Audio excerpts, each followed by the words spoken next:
Just a heads up, I didn't pay $189 for this banjo. I negotiated with the seller. It was a music store here in Denton, Texas. I can't remember the town.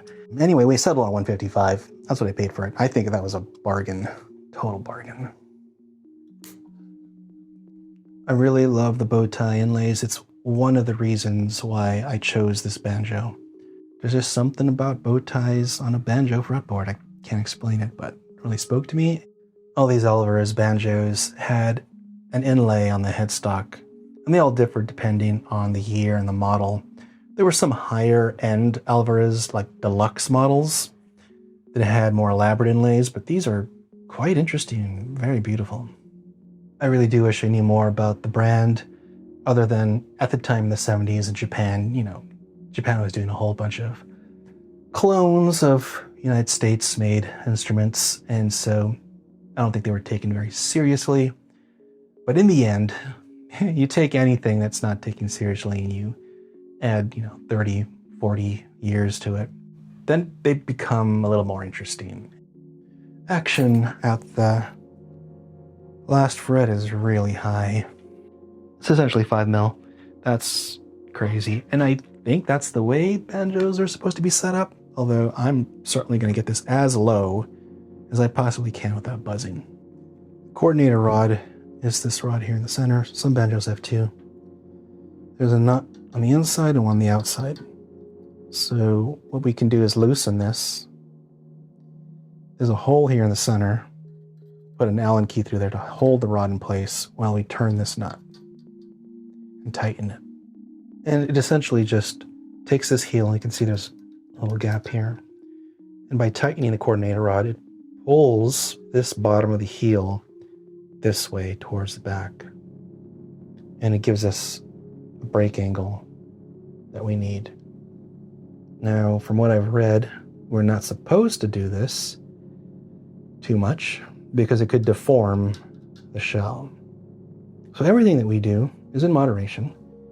We're going to lightly adjust the truss rod, lightly adjust the coordinator until I get the action that I am happy with.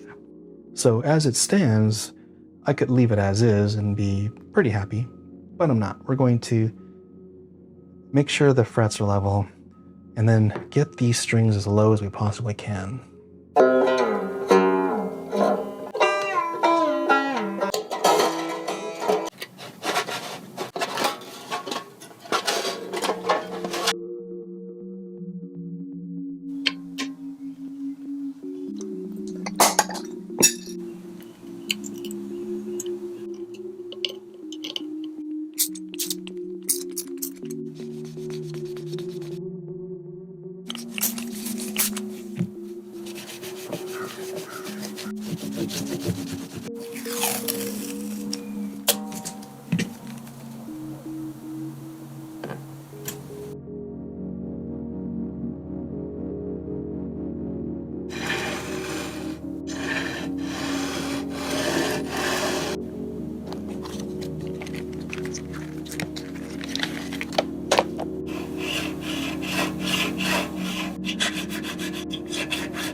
I knew I wanted a vintage instrument because I wanted to be able to work on it, and this one was perfect because it's missing the resonator.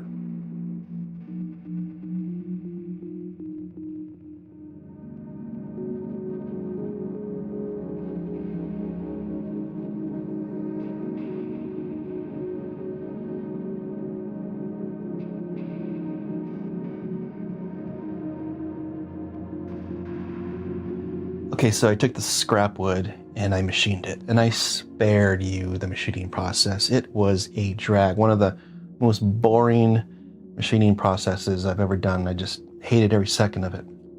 This is a very, very large circle, and 90% of the wood has been taken away.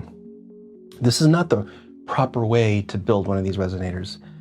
This has an arched top, so the whole thing is rounded over, and then the inside is also rounded over. So let's remove this stock here. And the dome is mirrored on the inside, so this is concave. And I really wanted this to be concave. I wanted to see what the sound did when you have these sound waves hitting a concave surface. There's a lot of great tones everywhere, like depending on when you hit the edge or the center, the tone changes. So that's going to produce some really interesting sound reflections. And I think that's really what we're looking for. There's a lip here where the actual banjo sits on. The whole resonator is oversized. That's my fault again with measurements. But what we're going to do is I'm going to build up this ledge with some kerfing. I think that's going to seat the banjo better on this ledge.